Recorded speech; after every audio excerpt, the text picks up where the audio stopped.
Hey, check out this title screen. It's Let's Play Dark Souls Prepare to Die edition, the PC version.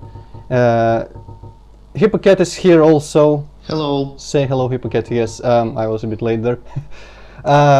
Just to explain a few things really fast before we even start the intro. I have beaten this game a couple times. hipp0cat hasn't seen it, so this is going to be a blind for him, not blind for me. This is why I'm going to call this semi-blind. And I'm going to explain some of the mechanics to him, but the key thing is pretty much, I guess, I hope he is going to appreciate some of the stuff that this game throws at you. But to explain more later, right now let's delete my test character if I can figure out which of these buttons is on my keyboard corresponding to what. Oh, miraculously it was delete. Alright. That button, new game, let's watch the intro. But no, first actually let's make our character. Brightness, okay, yes, character controls, I don't know why they're asking me this again. Yes, this is all wrong, this is all wrong. Okay, now the first character that I have beaten the game with was a very fat lady, and she was a tank. Let's see the classes here. The classes pretty much determine your starting stats a little bit, but more so just the starting equipment. And the first time I launched the game, I played as deprived because I theorized that it is more interesting where every single piece of equipment, even the most terrible one you find, is a bit of an upgrade for your character. But so did you die horribly all the time? No, because the club that this guy has is like the best weapon, the best starting weapon in the game ever, and the club served me for half the game until I found the bigger club. Oh shit. And yeah, and to compensate for his lack of inventory, he has a bit better stats than he's very well rounded. But I concentrated my character on endurance and strength, I think, and health, so I could pretty much tank the heaviest of blows, and I blazed through New Game Plus without any difficulty. Second character I started was a sorcerer, and he is kind of slightly maybe a dagger wielding spell casting character, and I think I'm going to place him because I didn't finish the game as that guy before, and it seemed kind of more interesting, more easy, although it was fun to grow this lady, well, it was a lady, into the tank of tanks. But I'm going to start at the sorcerer, I think, unless hipp0cat wants to input anything. I don't know, you probably don't want to input anything. Well, here. I don't know, I don't really care, just play what you enjoy, I guess. I would have picked like thief or bandit here, but you can't actually stealth too much in this game, and the sorcerer, well, okay, I'll explain most of the stuff afterwards when I explain the mechanics, because I wanted to touch on the stats and what they do, how the weapons damage is calculated and such. But just to have a mix of both my characters, I'm going to use a very fat lady as a dexterous, swift sorcerer. Okay, gift. Starting gift. I'm going to. So is this like perks or what? No, it's actually a bit of a troll here. Only a couple of these things are any use. This pendant, for example, is completely useless. Binoculars you can find very quickly. Twin Humanities you will find in spades. Black Firebomb is kind of useful. This thing is only like, it's a full heal, but you get only like 2 of them. Master Key is very useful, but it's pretty much just how is that called? When you break the order of things, how you play a game, like Metroid. Sequence break, yes. It's for sequence breaking. We are going to be do that. What did I just say? We aren't going to be doing that. This is bullshit because it says HP recovers slowly, but it just adds to maximum HP a little bit and doesn't recover anything. And this old witch's ring pretty much lets us speak to one character who we otherwise wouldn't be able to speak to. I think for Black Firebomb is the best gift, but I'm going to get this one, old witch's ring, because I don't know how to get it otherwise, and I kind of want to talk to the NPC. Okay, face. This is a, well, yeah, there's a, you can pretty much just pick a race, or I guess the country of this character, and the face changes appropriately. But the funniest part is that, look, they all look kinda, I don't know, depressed or just kind of dull. But there is this one guy who is just really happy. But I'm Well, going to... Guy, that's the girl, right? Yes, yes, right, yeah, it's a girl already by this point. Oh, but we can customize, and the customize is the best part, I think, if I can find... Yes, customize. Well, of course we can do a little bit here by hand and make some very strange colors, but the best part here is create similar face, but make the slider go to full on different and just mesh this. Holy shit, it's like in Skyrim, no, or Oblivion or what. Like, why did you do this? Because I can. Yes, Wow. so Best game ever. already.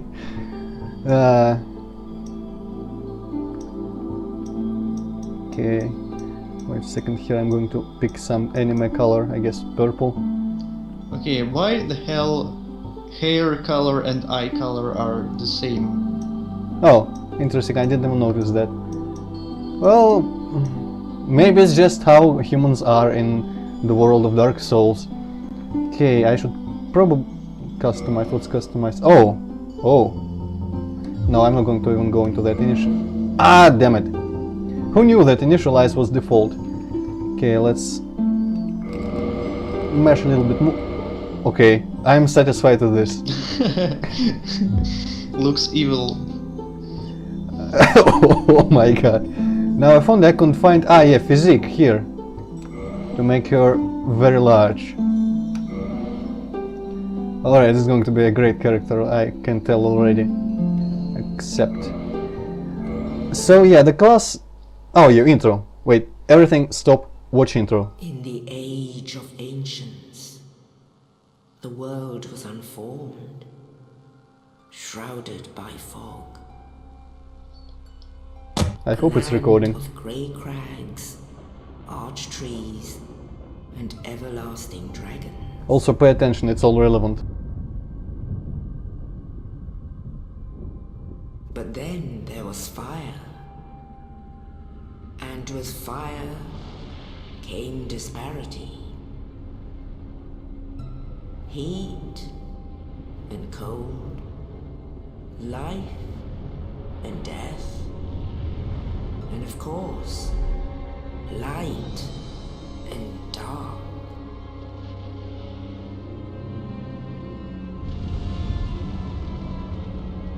Then from the dark they came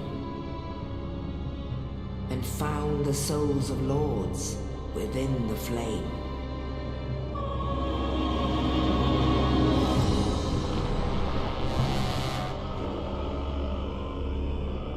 Nito, the first of the dead.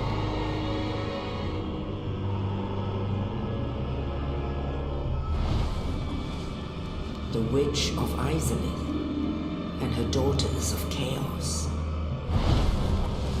Gwyn, the Lord of Sunlight, and his faithful knights. And the furtive pygmy, so easily forgotten.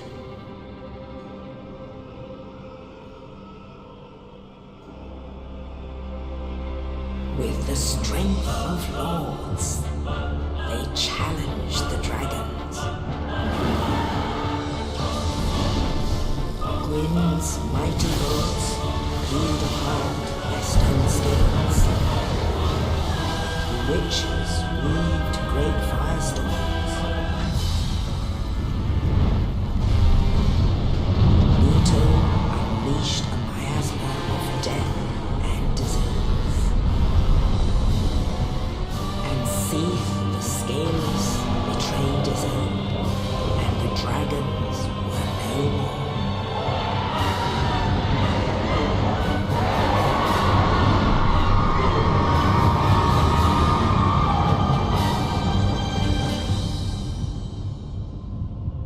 Thus began the Age of Fire.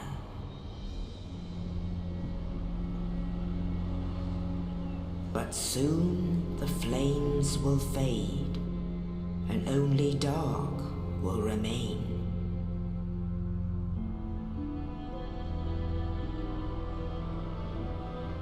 Even now, there are only embers, and man sees not light, but only endless nights.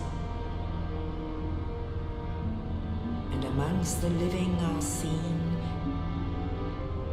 carriers of the accursed dark side.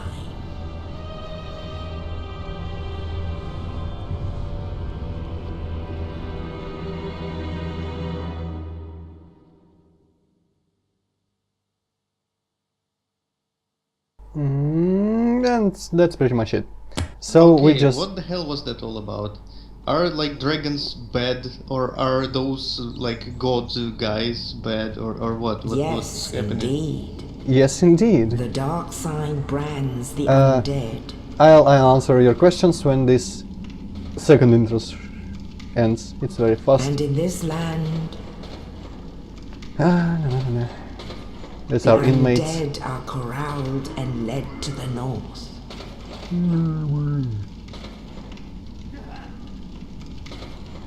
Where they are locked away to await the end of the world. Fun times.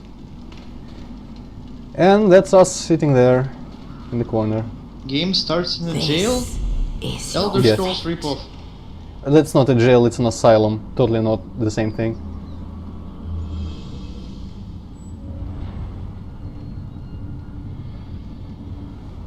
There's a couple of roaches there on the floor, on the sides also. Not very visible. We are a bit of a skeleton.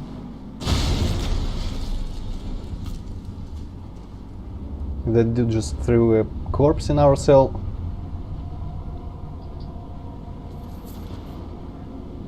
But he did it to actually help us, because that white thing is just an item. All items are marked like that. And in this case, it's a key to our door. Northern Undead Asylum. So first, to answer your question, the rendered intro was pretty much the creation myth, as I understand it. And just the age changed from the age where just nothing happened pretty much, all the dragons, the trees and nothing, fog, boring, unchanging, anything. Then just disparity came, as it said, fire and Yeah, by the way, absence what of the fire. hell is disparity? Well, it's like the best of my ability to explain it would probably be like the difference between two opposite things. So like there was nothing, but now there is like left and right, up and down, bad and good, warm and cold, Okay, and such. okay. And yeah, the fire.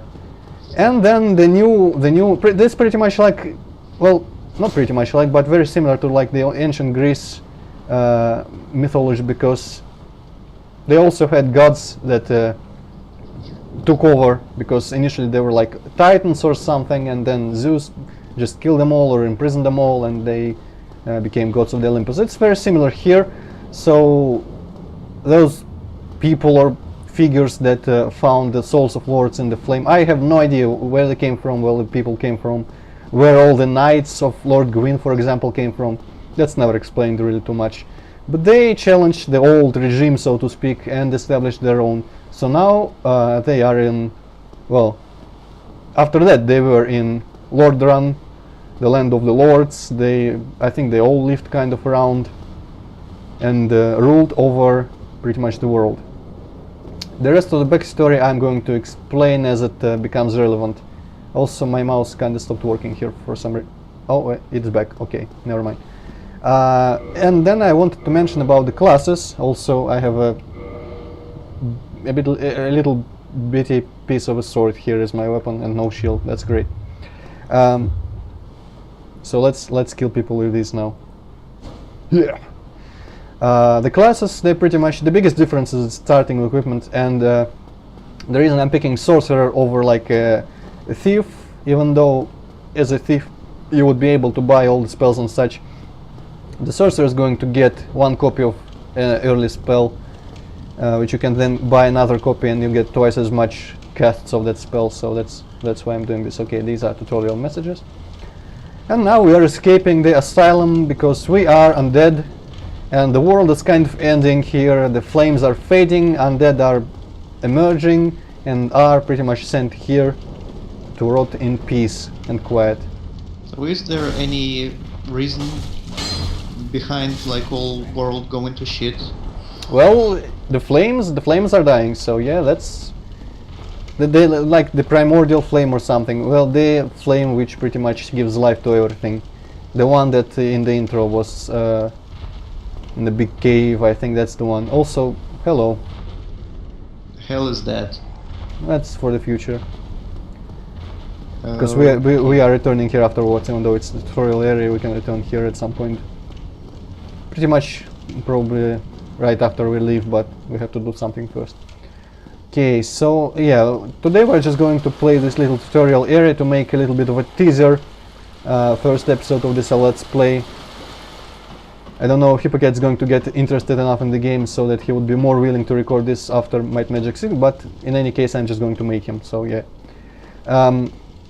Hopefully this also doesn't lag, because in some point the game might get a bit laggy when there's a lot of particle effects, for example. Okay, into the system of the game. This is a bonfire. It pretty much is a checkpoint and a piece of rest and recovery. When you go to a bonfire rest, you can do stuff, but the enemies respawn everywhere, so you can't just kill all the enemies before the boss, then heal and go to the boss. Pretty much what is between a bonfire and a boss, for example, you always have to go through the first. And well, that's pretty much it. When you die, you return to a bonfire. You have to go do a corpse run. This is like all. Find your own body, you mean? Well, not really a body. It's just like a splotch of blood on the floor and a little bit of green particles there. But you leave all your currency there, and if you're killed again before retrieving it, you lose it all forever. The currency is that little number 20 in the bottom right corner there. It's souls, we get it for killing people, and it's at the same time our experience and our money. Okay, so you have to choose between buying items and learning skills? Yep. Well, there is enough souls for everything eventually. Also, hi there again, brother of that guy down there. Yeah, that is a bit of a spoiler actually. This is a better surprise if you just run. Woo! La la la la la, read this message. Get away! Suddenly there is a huge S-boss which we have no chance against with our piece of sword, but we can just run around here for the time being. An interesting tutorial. Just drop a boss on heads player like 2 minutes into the game. Yeah, that's how the game works. I think that's pretty much how the first game, Demon Souls, also worked. I watched a couple Let's Plays. Sadly can't play it myself, it's only on PlayStation 3, I think. Okay, this guy is an archer and we are defenseless at the moment, sorry, and we can find the shield right here, so let's equip it. Shield, and with the shield we are pretty much invincible to the arrows if we are facing the right way. Or of course the arrows fly slow enough that we can just dodge them. And the fucker runs away, but well, there is most certainly an ambush there. First we are going to find the dagger, which is our normal weapon. So this is how starting shield and starting weapon are given to us. We don't have it right off the bat like our clothes. Let's go deal with that guy, and if I think of anything more to explain in the moment I will. I think I want to ease people, if anyone is not familiar with the mechanics of this game, I want to ease them into it, and including hipp0cat, of course. For example, this white thing is a fog door, doesn't serve much purpose except for, well, actually that's a bit of a lie, it serves a lot of purpose, but when you're playing offline mode, it's pretty much just a way to make you question whether or not there's going to be a boss or just a bit more of a level here, because usually, well, there is a white light wall like this before every boss, but sometimes they're just in the middle of a level. Other things happen with them, but I'm of course not going to try and remember all of that and explain it before any of that happens. If it even ever happens to us, because I am playing right now in the online mode. First time I only played in offline before because I had a pirated version. Also, I remember you mentioning something like other players logging into your game and just kicking your ass or something. yeah, there is a bit of a co-op system here, or well, co-op or PvP, and a lot of options of stuff to do online with other people. I've but also heard I that never you used can any of like them. see other people's deaths or something. Yeah, sometimes you can see a splotch of blood like yours on the floor, and if you use it, you see like last 5 seconds of someone's life, and it's usually pretty hilarious actually. There is the guy who dropped us the corpse and the key. He is kind of dying sitting there. Let's go visit him. First, well, we can't go visit him because there's a wall here. So, imagine if you were playing this hipp0cat. You'd go like maybe down here first, maybe unlock the door here if I remember correctly, yes. Back to the first bonfire, but then you'd say, where to go? Let's go up there, up this ladder, right? Well, yeah. You'd probably go up the stairs, right? Yeah, and that's what I would do. let's see what would happen to you if you did that. Ah! A huge metal ball would kill you. Well, not necessarily kill, but take off a lot of health. Most likely it would kill me. Yeah, but it opened this wall for us conveniently, so we can go in and talk to the guy. Oh, you. You're no hollow. Thank goodness. I'm done for, I'm afraid. I'll die soon, then lose my sanity. I wish to ask something of you. You and I were both undead. Hear me out, will you? Hollow is an undead who completely lost his mind and is just blindly attacking and doesn't have an intelligence anymore, like the enemies that we're going to face. But yeah, let's hear this guy out. Regrettably, I have failed in my mission, but perhaps you can keep the torch lit. There is an old saying in my family: thou who art undead art chosen, and thine exodus from the undead asylum maketh pilgrimage to the land of ancient lords. When thou ringeth the bell of awakening, the fate of the undead thou shalt know. Well, now you know, and I can die with hope in my heart. Oh, one more thing. Here, take this. An Estus flask, an undead favorite. Why, thank you. Oh, and this. That's probably more important. Now I must bid farewell. I would hate to harm you after death. So go now, and thank you. You're welcome. So that's And our... that flask is what? It's health potion. Oh, okay. We have a limited supply, but it replenishes to the maximum each time we rest at a bonfire. So effectively unlimited. But you have between bonfires or like to beat a boss, you have a limited supply. We can upgrade the maximum number eventually, not very early in the game. But right now we only have 5, and now I only have 4. Also, that guy probably died right now. Yep. You might have heard the sound like someone was killing someone with a sword, but that's just death sound, the generic death sound, and now he's dead. Okay. Right. I just realized how funny it is that player probably spends a while creating his character, and then instead of the face you chosen, you get this rotten undead face. Well, but you can revert to human form later, so you can see the full body that you customized. And I might, well, I don't think there's going to be an opportunity for me, a reason for me more than to run around without armor, but the lady, let's just say my tank lady was very shapely. Of course, I spent most of my time as a zombie, so I didn't really even have any reason to remove armor at any point. Okay, before that gets creepy, let's just move on and kill some more dudes. There's a bit of a parry mechanic, but I'm kinda terrible with it. Let's try on this guy because he's weak. Well, I didn't counterattack, but I could have totally counterattacked there. So how much is combat based on your stats and actually your abilities as the player? I think most of it is my abilities. Of course, my stats determine, well, some enemies would probably take too long to kill, and if you're not perfect with it, you might run out of health potions and such. But the combat is very skill based here, especially against bosses. Some of it is just timing, like with the counterattacks here, but some of it is like skillful dodging, running, managing your resources. A little bit about the resources. Up there you can see 2 bars in the top left corner. The red one is obviously health, the green one is stamina.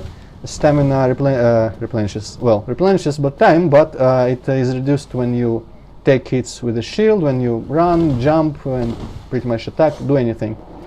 So you gotta manage that well, because if you are hit without stamina on a shield, you'll get knocked out, well, not knocked out, knocked back probably, and your health will be damaged. So that's, the shields aren't that good. You have to, well, aren't as good as in other games sometimes. I mean, they are lifesavers here, but still you have to be a bit of slightly intelligent using them. And now we have our thing that we can equip into a second slot for our weapon. And sometimes, yes, we already have the first spell, Soul Arrow. And as you see here, we have 30 casts of it. Those are also replenished every time we rest at the bonfire. And we can't just equip spells, we have to do a thing called attunement. I'll explain it later at a later bonfire. Basically, you can change spell only, you can change spells that you can use that are equipped on you only at bonfires, and there's a very limited amount of slots for them. Okay, let's demonstrate how spells do things. Well, they pretty much kill people also, but you can't, sometimes you can't move when you cast spells. Certain spells you can move a bit before you stand like this and become a pretty much sitting duck. The dexterity stat does make it faster, make your spellcasting faster, so that's why my mage is going to be buffing his dexterity a little bit, and that also will help with our daggers. Because, let's just explain all this stuff now. There is weapon stats. If you can see param bonus there in the bottom, kind of slightly bottom left, param Yeah, bonus. I see it. E and B. It's the icons of the 4 stats: strength, dexterity, intelligence, and faith. And now the letter indicates how much it scales with that stat. So my knife scales very well with dexterity and a little bit with strength. And so if I want to improve the damage, I gotta put points into. Oh, whoa, whoa! Oh no, it's just a ghost. We are currently witnessing another player who's walking around this area right now. Yes, so if we want to improve our knife damage, we're going to invest into dexterity, and also that's going to help with our spellcasting, so that's a pretty important stat for our sorcerer guy. Okay, and I almost explained parrying. You have to time this so that he bashes the shield exactly when he would be hit with the weapon, then have a chance to counterattack, which deals more damage, and if you kill someone with that counterattack, you get slightly more experience. The same with backstabs. I am much better at backstabs, obviously, because for that you only need to stand behind an enemy and attack once. And during this animation you are invulnerable, so that's pretty useful. Titanite shard is for forging. We're going to get into that much later. And now we are going back into that room where the boss was. This is the best part. I am debating here whether or not I should show the best part about this right now. Okay, let's just see. Button while falling, plunging attack. And we appear, hopefully, on the balcony atop the boss. So let's laugh at him and do a plunging attack, maybe in the perspective in the future someone. Oh shit! And it pretty much just destroys the balcony that we were on. So that's a surprise for people who think the boss can't get them. And we squandered our opportunity to launch a plunging attack on this guy. It would have taken off like half of his health, but he's still pretty easy. Of course, if he hits us with the club, we're probably dead in one hit. But we can take a bit of it with our shield. Hopefully. There's apparently splash damage because I got a little bit hurt there. But playing as a mage is surprisingly easy. Because the first time I beat this game as a tank, the start was kinda hard. A couple bosses were ridiculously hard. Namely, a couple bosses where there's multiple characters that attack you at once. But by the end of the game I got so overpowered that I could... Well, the final boss is apparently hard, but I have never encountered him in a situation where he was hard, because I only reach him twice with my tank character, and I could just stand there and slightly hit him with my super uber club, and he would die, and I would get no damage whatsoever. As a mage is a bit more... I am just mixing up all the letters here. As a mage, we are a bit more agile, and we actually need to make use of that agility, as you see. Also, drinking potions is risky because you cannot move while you do that. Ah, freaking jug! So this is a bit... but he is almost dead. Now he's totally dead. It would be embarrassing if you failed the tutorial. Many people fail the tutorial boss, so... Well, it wouldn't be embarrassing in my case because I've beaten this game a couple times already, but for complete noobs, this is really not an embarrassing thing to die a couple times in tutorial. This is just that sort of game. Hello NPC dude, well not NPC, PC player character, he's just standing here contemplating. Hello. I wonder if there is a death blood splotch on the floor anywhere here, if anyone died recently to this boss, probably not. In any case, we can hear a bit of stomping under the floor there. It's that other guy that I showed through the bars at the very beginning, if you remember, brother of this guy. We can fight him a bit later. He is actually legit hard. Now we... What's this? Wait, what? I have no idea what this is. But it's probably some online thing, feature, which I don't know what it does. But let's leave our asylum for... Why did I start saying forever? We're not leaving it forever at all. We're going to return here for sure. But for now, let's leave it for now. I think this says like, good job! Yes, good job, go straight ahead. There's some items around here somewhere, but this is pretty much the end of the tutorial, and we are going to stop recording quite soon. Just so you know. First let's go here and visit the only thing that I don't really like. You, give me warm, give me soft. Because this is just so stupid. It's from Demon Souls. There's a crow, but this time there isn't even a real crow, only the voice. In the Demon Souls you could leave something shiny, I think, for it, and it would exchange it for other items. In here we can leave something that qualifies as warm and soft. Such as pile of shit. Seriously? Yes. And it'll take it and give us something in return. Also, an item called valuable? garbage. Well, it's fixed. I think every time she gives you the same thing for the same item. So some of them are valuable exchanges, some of them are like the only way to get something. Like I think the witch's ring that I chose as my starting gift is acquired by giving something. Ah, yeah, I think I even remember what I have to give, but that's for much later. The item is obtained like at the end of the game, almost. All depends on which order you take the final parts. But let's watch a bit of a cutscene here, because we are leaving the asylum by means of... drum roll. Only in the ancient legends it is stated Drum roll. that one day an undead shall be chosen. A big bird.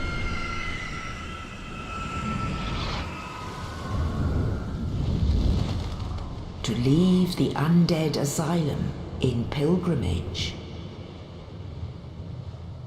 to the land of the ancient lords. Lordran. Pretty much Olympus of this game. Of this game's world and lore and such. Of course it looks really different, but still.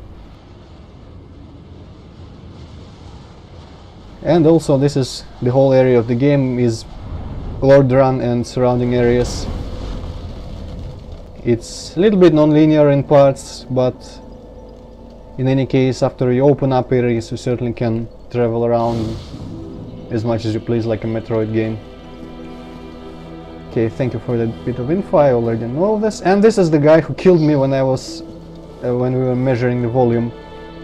This guy is called Crestfallen someone, dude probably, or something, and he's pretty much sitting here all depressed. Well, what do we have here? You must be a new arrival. Let me guess. Fate of the undead, right? Well, you're not the first.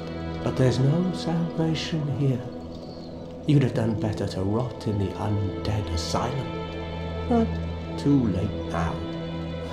Well, since you're here, let me help you out. There are, actually, 2 bells of awakening. One's up above in the undead church.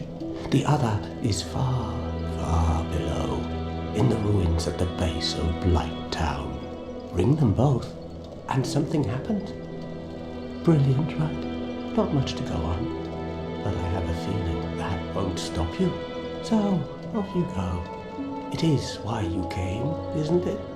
To this accursed land of the undead? Yep. He's a strange guy. Everyone I is was a kind of strange hoping guy. that people would freak out that there's holy shit undead walking around, but I guess they are pretty common things here. They're all undead. This guy is also undead, but he's in human form right now. Oh. Yeah, can I do I have, let's see, yes, I do have 1 humanity. Humanity is a resource. You see big 0 in my top, where near the health, top left.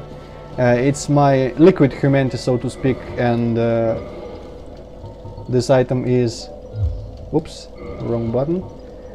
This item is what you use to get 1 liquid humanity, and liquid humanity is usable for stuff. Also, large amounts of it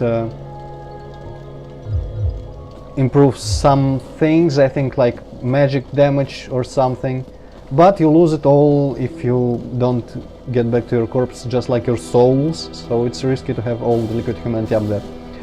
And you spend it to become human, or to do something I don't really...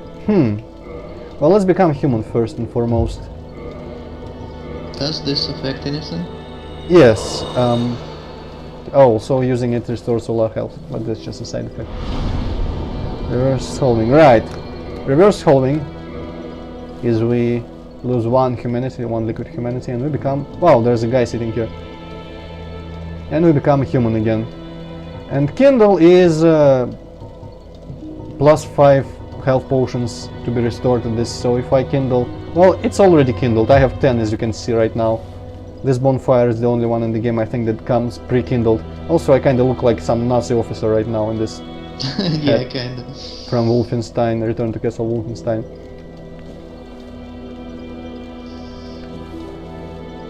Whoop.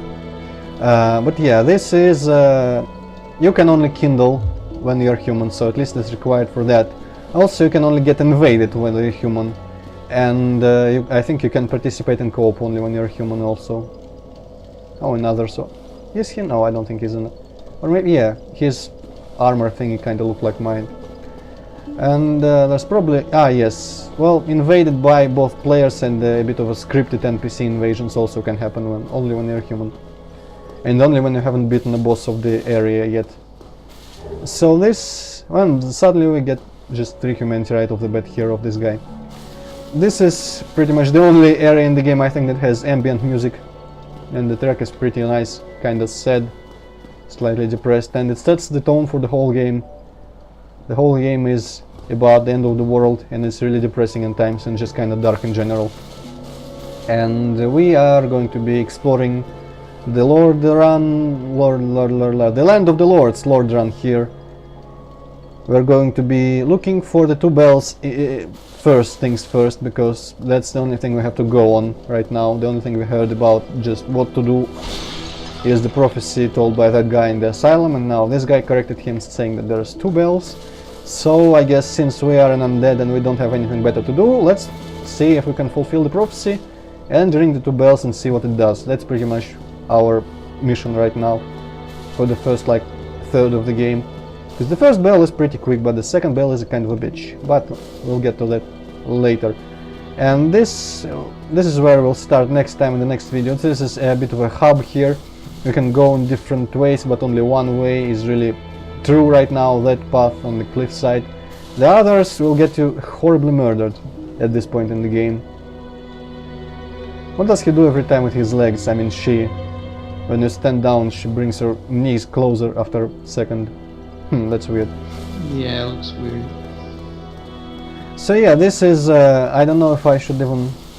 Yeah, you know what, while we're here, let's run through the cemetery nearby. I'm not going to explore this area to find all the chests in this episode, but I'm going to just show you a bit of over-leveled area here. There's a cemetery. There are some nice items here which I don't really remember. I think there's binoculars, and we should probably run and try see if we can get binoculars.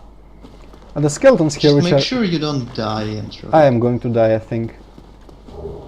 The skeletons assemble in a very cute way, putting their head manually. Last thing. Okay, get the hell away from here. Yep. And these skeletons just pretty much wreck your shit at this point. That's not binoculars. So if I get cornered, yes, binoculars, hooray. If I get cornered here, I'm dead. Like this. So this is how the game usually goes for people. Okay.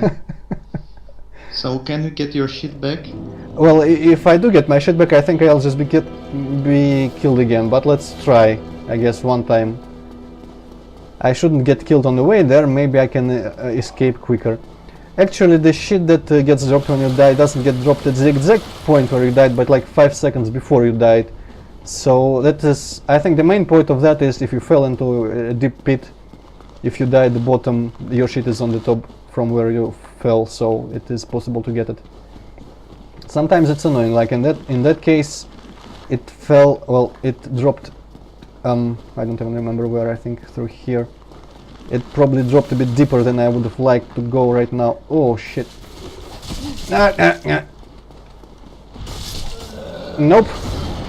2,300 souls lost forever. That face. Well, I might as well explain the blood loss thing. There are a couple status effects like poison, super poison, which I think is called plague in this game or something, but it's pretty much super poison. And well, and also curse, which is you die. That's the curse. And blood loss. Well, blood loss is not actually like in Stalker or anything. You don't just bleed over time. Blood loss means if that status effect gets inflicted, you just lose like shit ton of health. And the status effects get inflicted when an enemy who can do that attacks you. You could see a little bar in the middle of the screen filling up. When it fills up, the status effect is inflicted. So I get poisoned or I get blood loss, which means the skeletons, they have very sharp swords apparently, and when they attack me, that bar fills up even if I have a shield. Let's test it with just one skeleton, just for demonstration purposes, because I have nothing to lose at this point. Okay, let's get the first skill. Well, I think they're... Do you have all those things that you've picked up? Yeah, these items are not liquid, meaning that you have to use them before they become liquid, and you don't use items when you die, so that's a good way to store stuff. Also, the giant crow is still here. Just no reason. It's just still here. Also, it can take us back to the asylum if we do a very certain thing later. I was going to actually go against the skeleton there, so I don't know why I'm running away. It's lucky that only one followed me up here. Let's see if it doesn't fall. And watch the middle of the screen where my pouch is. There is the bar which fills up slowly, and since I'm using a shield, it doesn't fill that much. Oh, okay, Oops. I see it. Can you actually defeat this guy at this moment? Probably, if I'm careful. My dagger is going to do shit against him, because these guys... Oh, well, yeah, that could happen. These guys are, like usual, I think, more vulnerable to clubs and blunt weapons than a dagger, and dagger just is pretty shitty against them. But if I had like 20 minutes to spare, I could probably defeat him. Also assisted by the fact that he falls apart half the time. But now I spent my stamina, so it's good that he just did a bit of a stupid thing and didn't attack me right away there, because if he did, I would pretty much die, I think. Let's see, can I do... Yes, I can do a backstep against a skeleton here. Skeletons are also bitches in the fact that they can parry you quite easily sometimes. I think, at least. Oop. So yeah, in this game the stats aren't everything. Your skill decides. Ooh, phew, good thing I didn't die from the drop. Your skill decides a bit, well, a lot more than your stats do, but if you aren't leveled enough, it's going to be really tedious in most parts if you go into an area that's more higher level than you are suited for. But why not kill this skeleton right now? He's almost dead. Can you see his health bar well enough? He's above him. Well, yeah, he seems almost dead. Yeah, there's a bit of red. Also, this pose. I think if a skeleton holds this pose and if you attack him, he's going to parry, which is a bitch. I think that kills me in one hit at this point. Oop.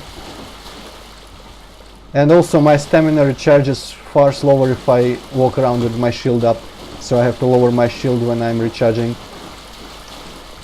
And that's one of the tactical elements that you have to control and manipulate real time in combat. So it's kinda deep, but not too deep, I guess, because I'm kinda, well, I can't say I mastered it all, but I became pretty efficient at this game. Okay. No. I hope he doesn't run at me right now. The skeletons are kinda dumb, I suppose. Some enemies just love to run at you as soon as you start drinking the potion and kill you. Ah, no, don't kick him. That's dumb, that doesn't even do any damage. Yay, I killed the skeleton. Oh yeah. But I think, well, no, these skeletons are fine. Well, that's a tale for much later, but most skeletons just reassemble once you kill them and are back at full health. So you can farm money indefinitely? Nope, it only gives it when you are truly dead, which is why it gave us 50 right now, because he was truly dead. But most skeletons just don't give you anything unless you kill them permanently with like blessed weapons, or you kill someone who is reviving them secretly from beneath the shadows or whatever. But yeah, that's it. I'm going to stop around here. Next time we go actually start the real game over there in that direction. Start killing stuff that's fit for our level, start getting progress, getting loot, maybe, hopefully. I'm also going to use one humanity right now to become a human again, just because. Maybe someone will invade, even then. I think it's worth it, even if they kick my ass totally, which I think they probably will, so I don't have much of a chance against PvP players because they are usually more experienced than me. But it's going to be fun to watch for the viewers, so I'm going to try and maintain human form for as much time as I can. And yeah, more mechanics. I forgot probably, or just didn't have an opportunity to mention a lot of mechanics yet. I'm going to explain them gradually. I know I rushed a bit in this video because there's just so much that you should know right off the bat, but rest assured, if anything comes up, I'm going to explain it to the best of my ability and just narrate the game, and hipp0cat is just going to watch and marvel at the dick moves that the game throws at us. Well, actually, I think even though it's famed as a harder game than most and pretty hard game in general, I think it's one of the fairest games that I've ever played, certainly the fairest games of the recent ones that I've played. So in this game, of course, barring some totally unmarked traps or something like that, which aren't very often happening, usually when you die it's your fault, completely and fully. So it's very satisfying in this game when you make progress. But yeah, that's pretty much it. This is going to be a teaser, which means that we're going to continue this Let's Play when we're finished with Might Magic 6. But I decided to record this tutorial thing beforehand, just to get people hyped up, both of you, and hipp0cat maybe. So, are you more interested in this game now than you were before when you didn't actually know anything about it? Well, yeah, a little bit. That's actually pretty much what I wanted. Well, once I just sat down and was thinking about the game I would like to play, and that's pretty much exactly that. Like RPG that depends on your skill as much as your character stats. So I might have to play it myself eventually. Well, I think you could watch the entire LP because, while I don't know, I'm not sure you would be dedicated enough to beat the whole game, and your reactions are like, well, even though you don't react too much, but it's still just the fact that you see it all, and I don't know, even if you don't say anything, just based on my experience, when people have like guest commentators or just blind commentators, even if they don't say anything and I'm watching like an episode of something with them, it's better when you know that they're silently reacting to everything or something like that.